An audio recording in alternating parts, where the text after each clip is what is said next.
الحمد لله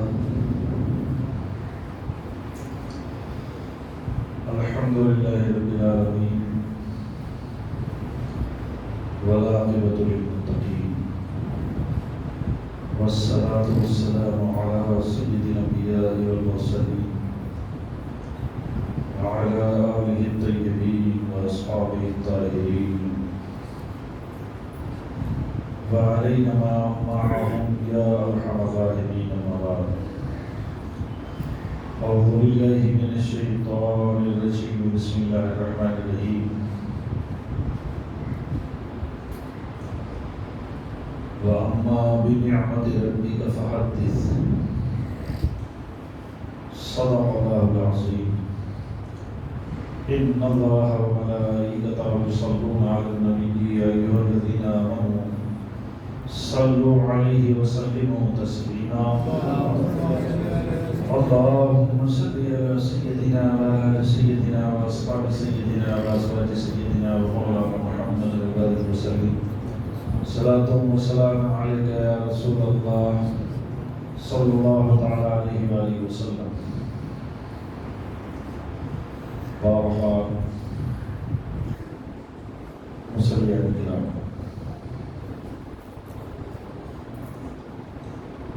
اللہ تعالیٰ کا بے شمار فضل و احسان ہے کہ اس نے ہم کو بے شمار نعمتوں سے نوازا ہے، جس میں سب سے بڑی نعمت اور دولت اگر کوئی ہے تو وہ ہے ایمان. ایمان کے مقابلے میں کوئی کائنات کی نعمت و دولت نہیں آتی. ایمان کب بنتا ہے؟ جب انسان کا اعتقاد صحیح ہو.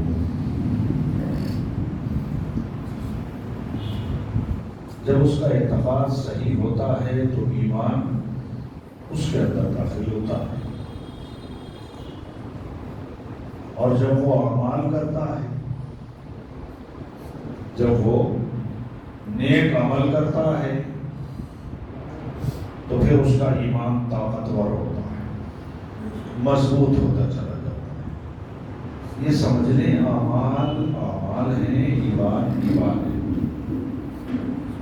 ایمان کے بغیر کوئی عمل اللہ کی بارگاہ میں قبول نہیں ہوتا، اور اگر کوئی بے ایمان نیک عمل کرتا بھی ہے تو اللہ تعالیٰ اس کا بدلہ اسے دنیا ہی میں عطا فرما دیتا ہے. اس کے نیک عمل کا بدلہ دنیا میں اسے مل جاتا ہے. لیکن جو اہل ایمان ہیں،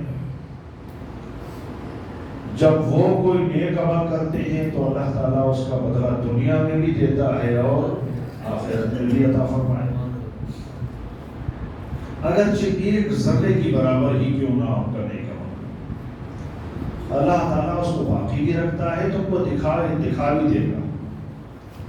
قرآن کہتا ہے فَمَن يَعْمَلْ مِثْقَالَ ذَرَّةٍ خَيْرًا يَرَهُ. فَمَن يَعْمَلْ مِثْقَالَ ذَرَّةٍ، اگر تم نے ایک ذرے کی برابر بھی بہتر عمل کیا ہے، یرا، تو تم اس کو دیکھ لو، وہ تم کو دکھا دیا جائے، بتا دیا جائے گا. تمہاری نیکیاں باقی رکھی جاتی ہیں، لیکن کون سی؟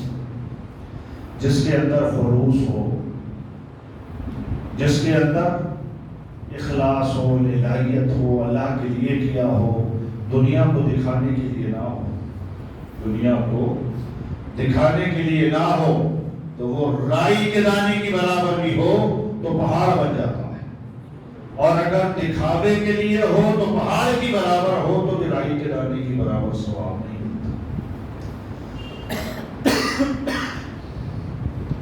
اس لیے مسلمانوں جو بھی عمل کرو صرف اور صرف اللہ کی رضا کے لیے کرو، رسول اللہ کو راضی کرنے کے لیے کرو. تو کیا ہے، اللہ تعالیٰ نے ہم کو اپنی نعمتوں سے نوازا ہے، بڑی بڑی نعمتیں عطا فرمائی. اس میں سے ایک عظیم نعمت ایمان ہے. اللہ نے ارشاد فرمایا وَأَمَّا بِنِعْمَتِكَ وَعَمَّا بِنِعْمَةِ رَبِّكَ فَحَدِّثْ۔ اے محبوب صلی اللہ علیہ وسلم، آپ اپنے رب کی نعمتوں کو یاد کیا کرو، چرچا کیا کرو، لوگوں کو بتایا کرو۔ وَعَمَّا بِنِعْمَةِ رَبِّكَ، غور طلب جملہ ہے۔ فرمایا نعمتی ربک کا کیا ہے؟ آپ کے رب کی نعمتیں۔ سوچے صحیح، آپ یہ دیکھیں کہ پوری کائنات میں دیگر انبیاء کرام علیہ السلام کی تشریف لائی، اور اس کے ساتھ ساتھ اللہ کے اور بھی نیک بندے رہے، پورا عالم ہے۔ لیکن اللہ تعالیٰ نے جب اپنے محبوب سے فرمایا کہ محبوب میری نعمتوں کا چرچا کیا کرو، میری نعمتوں کو لوگوں کو بتایا کرو، ان کو یاد دلایا کرو، یہی رب کی نعمتیں ہیں، تو فرمایا کہ وَأَمَّا بِنِعْمَةِ رَبِّكَ، آپ کے رب کی نعمت۔ وَأَمَّا بِنِعْمَةِ رَبِّ الْعَالَمِينَ، وَأَمَّا بِنِعْمَةِ رَبِّ إِبْرَاهِيمَ، وَأَمَّا بِنِعْمَةِ رَبِّ آدَمَ، نہیں فرمایا۔ یہ نہیں کہا کہ سارے عالموں کے رب کی نعمتوں کا چرچا کرو، یہ نہیں فرمایا کہ ساری مخلوق کے رب کی نعمتوں کا چرچا کیا کرو،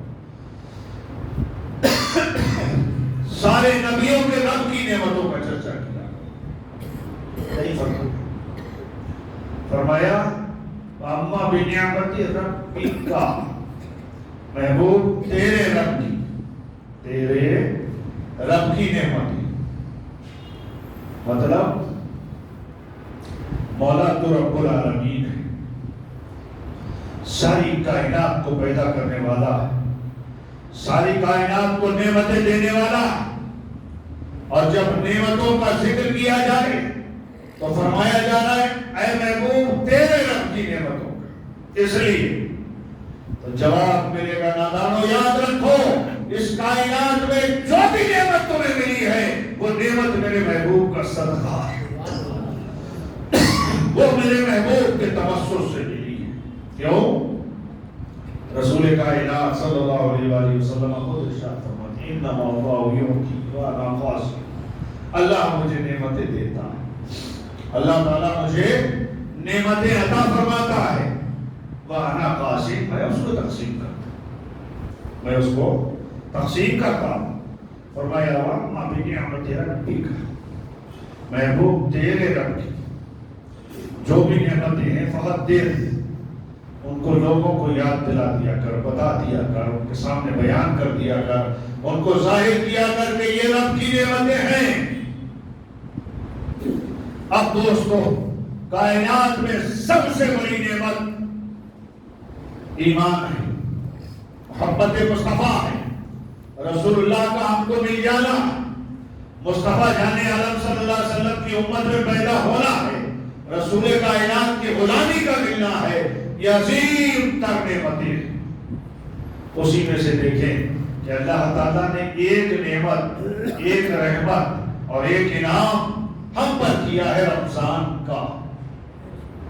رمضان اللہ کی نعمت بھی ہے، اللہ کی رحمت بھی ہے، اللہ کی بخشش بھی ہے، اللہ کی عطا بھی ہے۔ اور اتنا یاد رکھیں کہ ہر مزدور جب کوئی مزدوری کرتا ہے تو وہ ایک دن مزدوری کرتا ہے تو ایک ہی دن کی مزدوری ملتی ہے، ایک ہی دن کی مزدوری دی جاتی ہے، ایک کام کرتا ہے تو ایک ہی کام کا بدلہ دیا جاتا ہے۔ لیکن رحمت خداوندی یہ ہے کہ رمضان آ رہا ہے، آپ ایک کام کرو اور 70 مزدوریاں اللہ عطا فرماتا ہے، 70 عطا فرماتا ہے، 70 سے لے کے 700 تک عطا فرماتا ہے۔ میرے بندے تو نے ایک نیکی کی ہے نا، میں تجھے 700 تک۔ رمضان ایک عظیم تر نعمت ہے، غور کریں، توجہ کریں، ہم رمضان کا استقبال کریں کہ استقبال رمضان کس انداز میں ہونا چاہیے۔ بعض لوگوں کو گھبراہٹی شروع ہوتی ہے، رمضان لگ آئے گا، بریک لگ جائے گی، کھانے پینے پر پابندی ہوگی، باہر جا کے ہم لوگ اپنے شوق پورے نہیں کر سکتے۔ یاد رکھیں، ایسا نہ سوچیں ارے خوش ہو جائیں، اور جو مسلمانوں کے دلوں میں جذبہ اور ولولہ پیدا ہوتا ہے، ہمارے تو بچے بھی خوشیاں مناتے ہیں نا، رمضان آ رہا ہے ہم روزے رکھیں، یہ رمضان کی خوشیاں، رمضان کا استقبال ہے، رمضان کی خوشیاں یہ رمضان کا استقبال ہے، رمضان کے لیے تیاری کرنا یہ رمضان کا استقبال ہے۔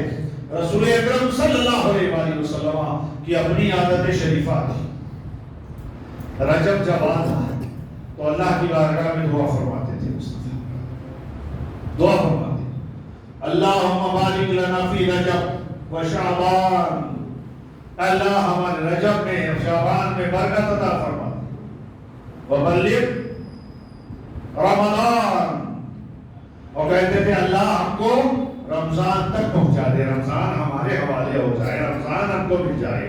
میرے آقا جب ایسا کرتے تھے، شعبان میں مصطفیٰ کنٹینیو روزے رکھتے تھے، پے در پے روزے رکھتے تھے۔ صحابہ کرام نے، حضرت ام المومنین عائشہ صدیقہ نے، حضرت ام سلمہ نے رضوان اللہ تعالی علیہ اجمعین سوال کر لیا، یا رسول اللہ ہم نے آپ کو اور مہینوں میں اتنے روزے رکھتے ہوئے نہیں دیکھا، آقا یہ مہینہ شعبان کا ہے، آپ مسلسل اس میں روزے رکھتے چلے جاتے، رمضان سے ملا دیتے۔ مصطفیٰ جانی عالم صلی اللہ علیہ وسلم نے ارشاد فرمایا، میرے چاہنے والوں سنو، میرے صحابہ غور سے سنو، کہ یہ مہینہ وہ ہے کہ میری امت کے، اللہ کی مخلوق کے اعمال اللہ کی بارگاہ میں پیش کیے جاتے ہیں، تو میں یہ چاہتا ہوں کہ جب میرے اعمال پیش کیے جائیں تو میں عبادت میں، میں روزدار ہوں، میں تلاوت کر رہا ہوں، میں اللہ کی یاد کر رہا ہوں، اس کا ذکر کر رہا ہوں، ایسے موقع پر میرے اعمال میرے رب کی بارگاہ میں پہنچے۔ صحابہ کرام رضوان اللہ تعالی علیہ اجمعین کا حال یہ رہا کہ رمضان المبارک کی تیاری کے لیے شعبان ہی میں وہ لوگ مستعد ہو جاتے تھے، شعبان ہی میں مستعد ہو جاتے، تیاریاں کرتے، روزے بھی رکھتے تھے، تلاوت قرآن پاک کی طرف بھی مائل ہوتے تھے، قرآن مقدس کو پڑھنے کے لیے جو تو ہمیشہ پڑھتے تھے وہ لوگ، لیکن زیادہ کوشش ہے اس ماہ کے اندر شروع کرتے۔ کیوں؟ استقبال رمضان ہو رہا ہے، رمضان کی تیاری ہو رہی ہے، رمضان کے لیے اپنے آپ کو عادی بنایا جا رہا ہے، ہر ایک کا استقبال اس کی شان کے لائق ہوتا ہے، ہر ایک کا استقبال اس کی شان کے لائق ہوتا ہے۔ ارے رسول گرامی علیہ السلام نے جب ہجرت فرمائی، مکے سے مدینے آئے، مکے سے مدینے آئے اور قباء میں ٹھہر گئے۔ مدینے شریف کے لوگ مدینے سے نکل کے آتے، بچے بھی آتے تھے، بوڑھے بھی آتے تھے، جوان بھی آتے تھے، سب ہتھیار باندھے ہوئے، اور رسول اکرم صلی اللہ علیہ وآلہ وسلم کا انتظار کرتے۔ ایک دن وہ ہوا تھا کہ استقبال کے لیے آئے، آج بھی مسجد قباء کے سامنے ایک میدان ہے، اس کو میدان استقبال کہا جاتا ہے۔ میرے آقا صلی اللہ علیہ وآلہ وسلم جب قباء سے چلے اور کسی شخص نے کھجور کے درخت پہ چڑھے ہوئے، شاید غالباً وہ یہودی تھا، اس نے کہا تھا اے مدینے کے مسلمانوں، جس ذات کا انتظار کرتے تھے تم لوگ، وہ ذات وہ آ رہی ہے۔ ارے سب لوگ واپس آئے گرمی کے عالم میں، اور سارے لوگ ترانے گانے لگے، طلع البدر علینا من ثنیات الوداع وجب الشکر علینا ما دعا للہ الہی۔ مصطفیٰ تشریف لائے، ارے ایسا استقبال، دف بج رہا ہے، لوگ رقص کر رہے ہیں، لوگ کیا خوشی میں جھوم رہے ہیں، مصطفیٰ کا استقبال مصطفیٰ کی شان کے لائق کیا جا رہا ہے۔ آپ کے محلے میں اگر کوئی شخص آتا ہے، منسٹر ہے، کوئی نیتا، کوئی سیاسی ہے، آپ اس کا بھی استقبال کرتے ہیں، لیکن کیسے؟ پھول کا ایک ہار ہوگا، آپ کے پاس شال ہوگی، اور جیسے ہی وہ آئے گا، محلے کا کوئی بڑا شخص اس کے گلے میں وہ ہار ڈال دے گا، وہ شال ڈال دے گا، سارے لوگ کیا ہے اس کو تالی بجا کر کے استقبال کر لیں گے. وہ اس کی شان کے لائق تھا. رسول اللہ کی شان کے لائق وہ استقبال تھا جو مدینے والے کر رہے تھے. اور وہ بھی کیا ہے شان مصطفیٰ اس سے بھی بلند والا ہے. ایک نیتا کا استقبال سے پھولوں سے کر لیا جاتا ہے.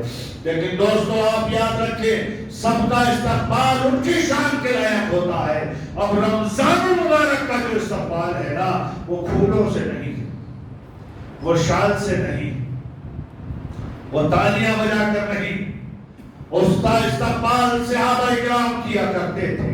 اور کس انداز میں کرتے تھے معلوم؟ ارے روزے رکھتے استقبال رمضان کے, قرآن کی تلاوت کرتے استقبال رمضان کے لیے. ایک دوسرے کو جو دلوں میں اگر کوئی کسی طرح کی کجی ہوتی ہے ایک دوسرے کی طرف سے معاف کر لیا کرتے تھے استقبال رمضان کے لیے. میرے آقا صلی اللہ علیہ وآلہ وسلم نے ایک مرتبہ صحابہ کرام کو دیکھا, جلوہ گر ہے صحابہ کرام. مصطفیٰ جان عالم صلی اللہ علیہ وآلہ وسلم نے ارشاد فرمایا ماذا یستقبلکم وتستقبلون. حدیث کے جملے میرے آقا نے 3 مرتبہ ارشاد فرمایا ماذا یستقبلکم وتستقبلون. شعبان کا آخری اشرا ہے. مصطفیٰ فرماتے ہیں میرے صحابہ جانتے ہو کون تمہارا استقبال کر رہا ہے اور تم کس کا استقبال کر رہے ہو. اور کریں ایک مرتبہ نہیں 3 مرتبہ ارشاد فرمایا ماذا یستقبلکم, تمہارا استقبال کون کر رہا ہے, تم کس کا استقبال کر رہے ہو. سیدنا عمر رضی اللہ تعالیٰ عنہ عرض کرتے ہیں یا رسول اللہ کیا کوئی وحی نازل ہونے والی. صحابہ کرام کے سامنے سوالیہ انداز میں مصطفیٰ پوچھ رہے ہیں کہ تم کس کا استقبال کر رہے ہو اور کون تمہارا استقبال کر رہا ہے. سوالیہ انداز ہے. تو حضرت عمر بن خطاب رضی اللہ تعالیٰ عنہ کہتے ہیں یا رسول اللہ کیا کوئی وحی نازل ہونے والی ہے. ارشاد فرمایا نہیں. عرض کرتے ہیں یا رسول اللہ کیا کسی دشمن سے کوئی مقابلہ ہونے والا ہے. فرمایا نہیں, دشمن سے بھی کوئی مقابلہ نہیں. عرض کرتے ہیں میرے آقا تو پھر فرمائیں گا کیا بات ہے, کون ہمارا استقبال کر رہا ہے, ہم کس کا استقبال کر رہے ہیں, ہم کس کا استقبال کر رہے ہیں. مسلمانوں غور سے سننے کے جملے ہی حدیث پاک. میرے آقا صلی اللہ علیہ وآلہ وسلم ارشاد فرماتے ہیں ایسا ایک عظیم تر مہینہ آنے والا ہے, تمہارے قریب ایک عظیم تر مہینہ آنے والا ہے. ارشاد فرمایا ان اللہ یغفر فی اول لیلۃ من شہر رمضان لکل اہل القبلہ. ارشاد فرماتے ہیں میرے مصطفیٰ میرے سے آواز سنو جس کا تم استقبال کر رہے ہو یا جو تمہارا استقبال کر رہا ہے وہ ہے رمضان.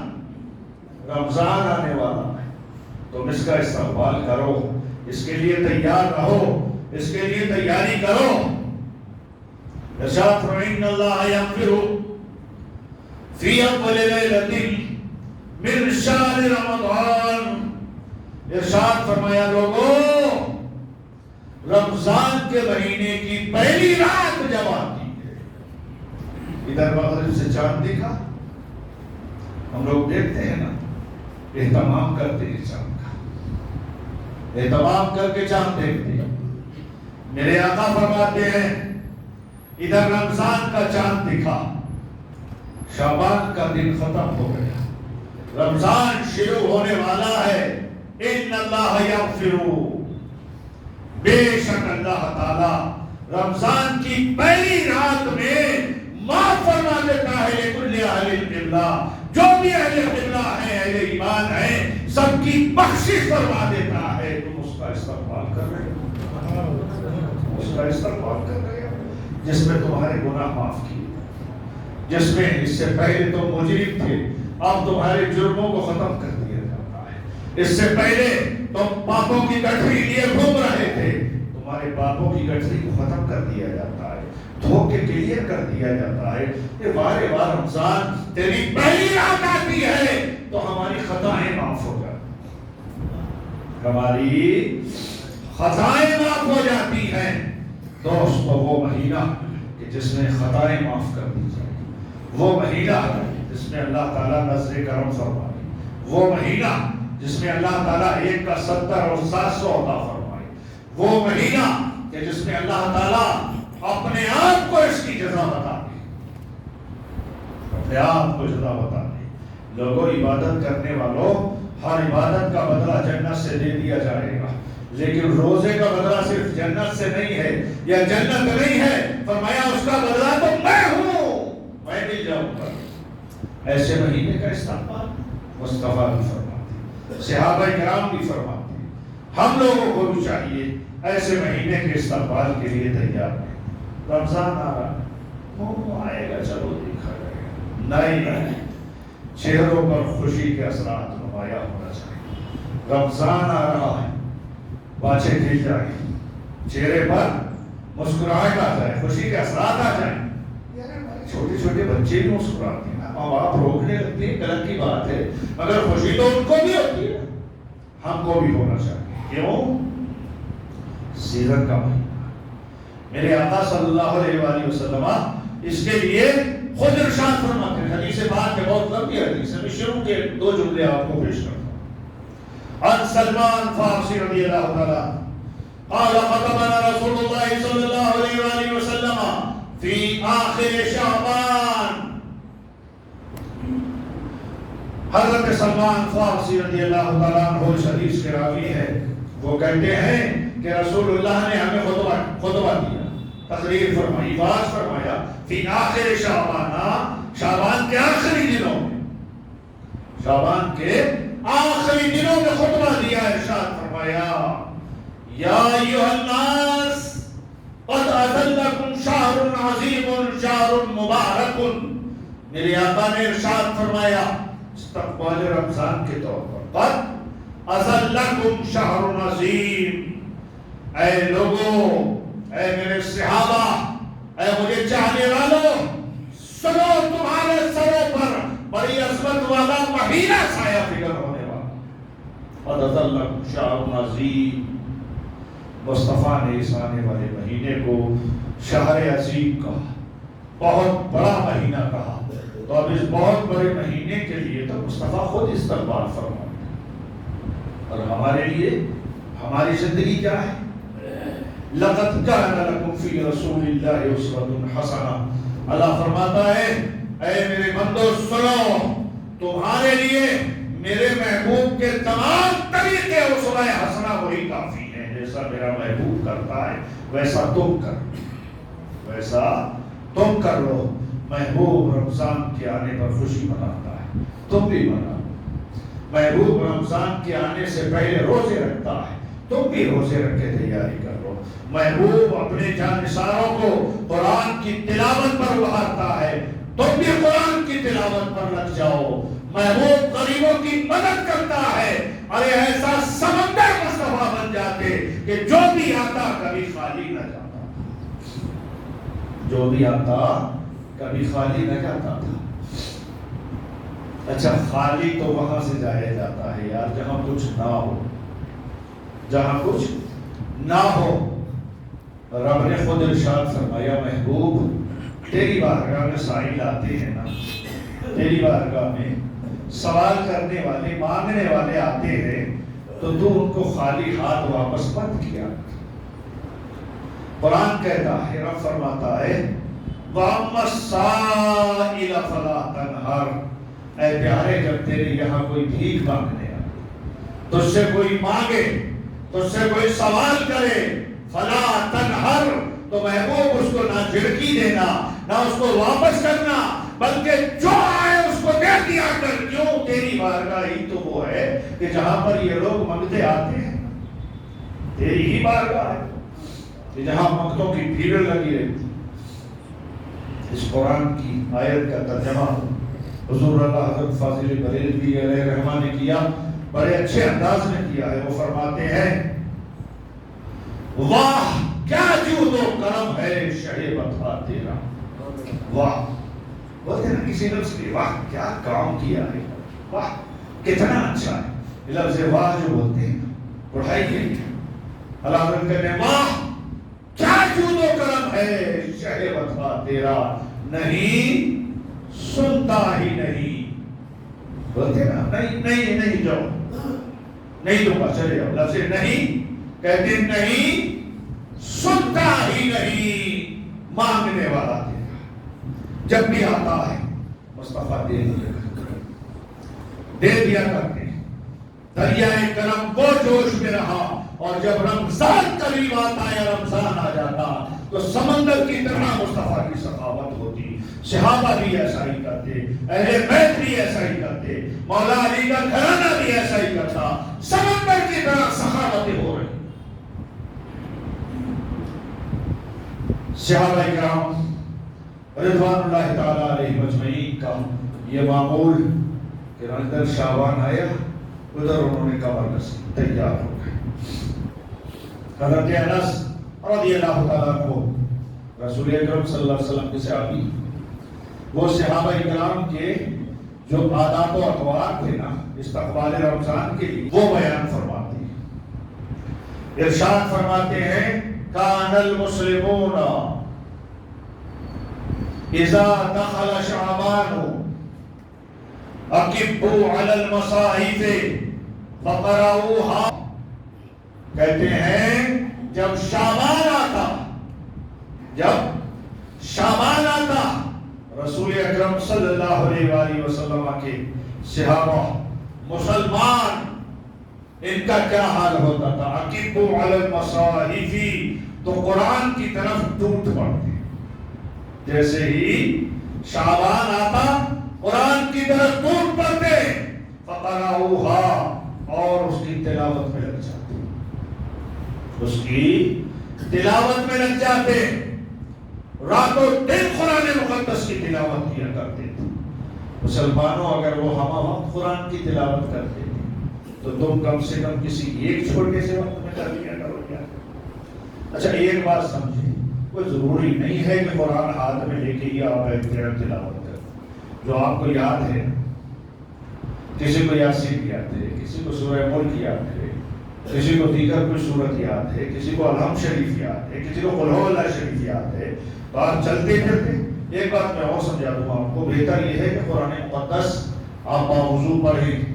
چھونا تو بغیر وضو اس کو جائز ہی نہیں ہے، باوضو پڑھیں قرآن. لیکن اگر آپ بے وضو بھی ہیں اور کہیں جا رہے ہیں اور پڑھنا چاہتے ہیں تو آپ بے وضو بھی چلتے پھرتے قرآن پڑھ سکتے. چھونا حرام ہے لیکن پڑھنا جائز.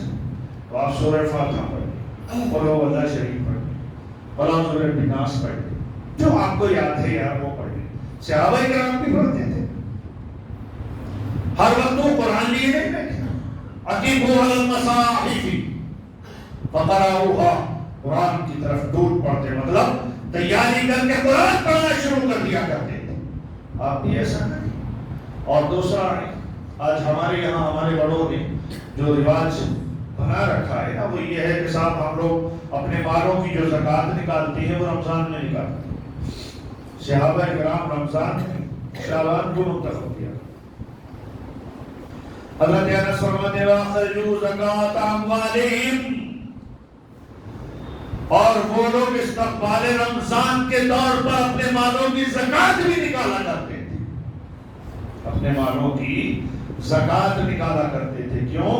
تقویۃ للضعیف والمساکین علی صیام رمضان.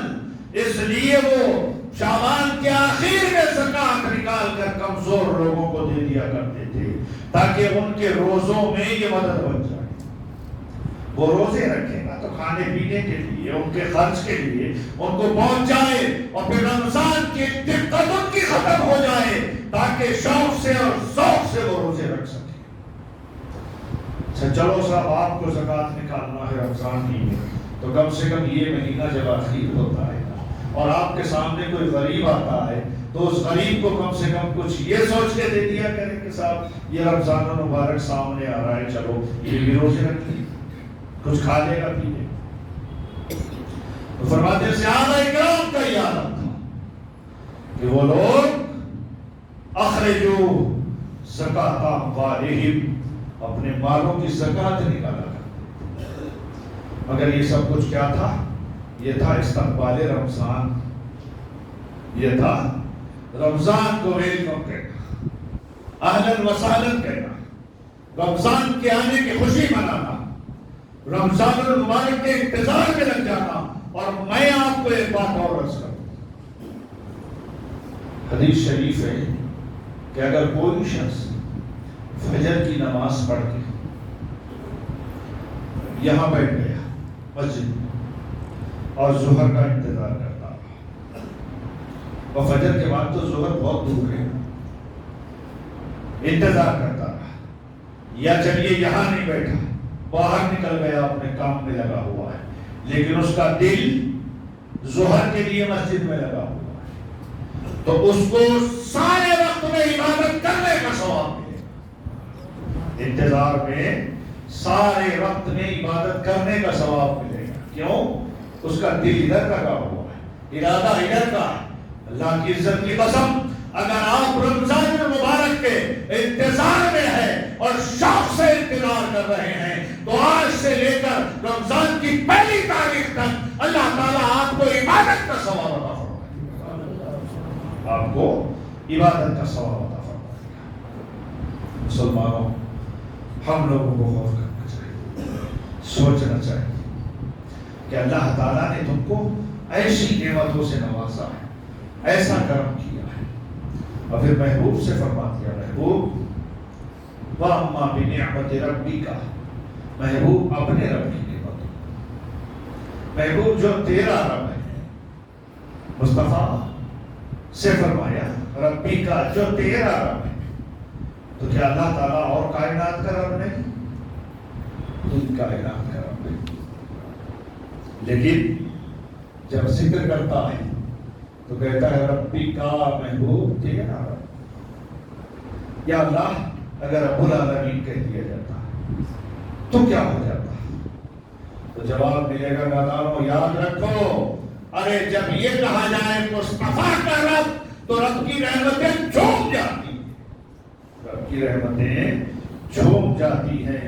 اب یاد رکھو، قرآن کا یہ جملہ آپ کو بتا رہا ہے بغیر مصطفیٰ کے تمہیں رب نہیں مل سکتا، بغیر مصطفیٰ کے تمہیں رب نہیں مل سکتا. ربی کا.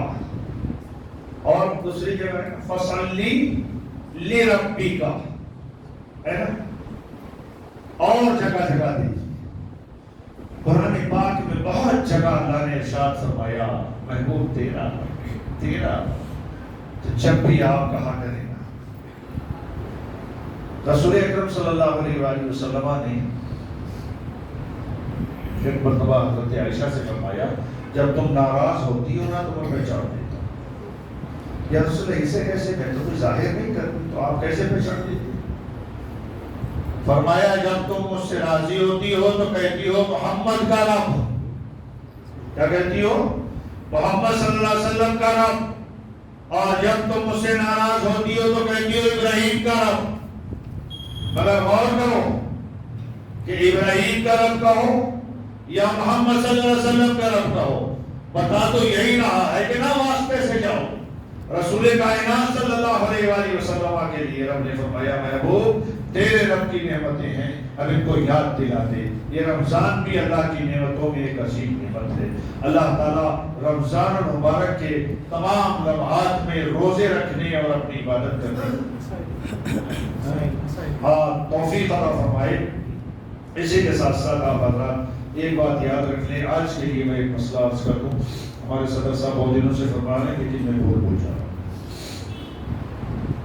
ہم مسجد میں بیٹھتے ہیں، نماز کے لیے آنے کے بعد سنت پڑھ کے بیٹھ گئے، جلدی آ گئے، اب یا تو ہم ٹیک لگائے بیٹھے دیوار سے یا ویسے بیٹھے ہیں، اور ہر وہ جگہ جہاں آرام ملے تو نیند آتی.